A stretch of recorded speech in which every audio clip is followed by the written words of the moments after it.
Thái dương con kể thế cả hello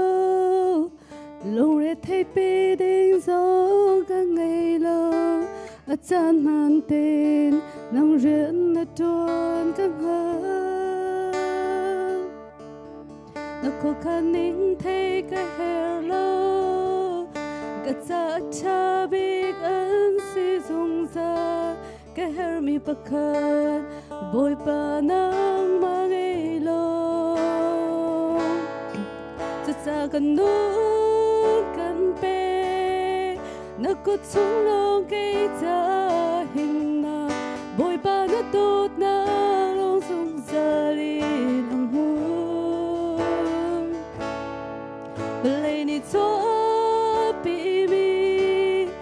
nôm lên lông đang say ngày làm măng đi dây dòng vẽ na khi cả nôn đi her mi bồi ba cần ngày chút cần nôn la mất li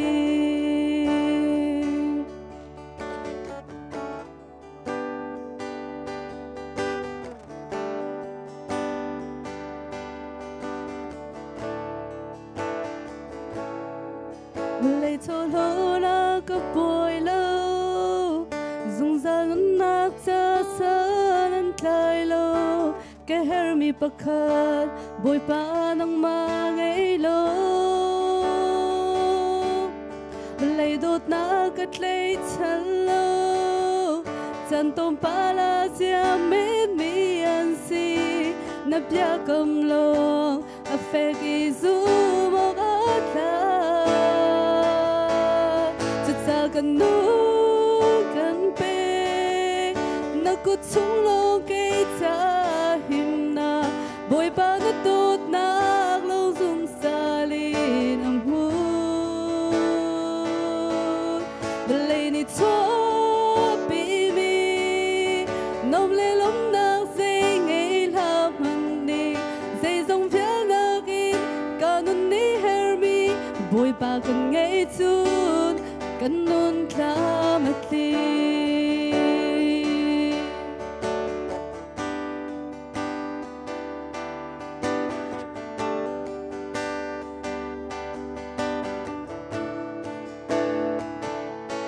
bồi ba gần ngày chút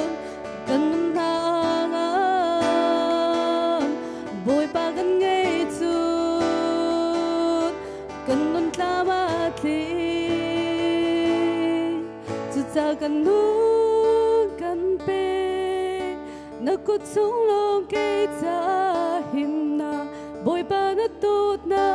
lòng dùng ra li nằm mơ lấy ni cho bị mi nôm lên lông đang dây ngày làm măng đi dây dòng vẽ nang in cả nôn ní her mi bồi ba cần ngày chút cần nôn la mất li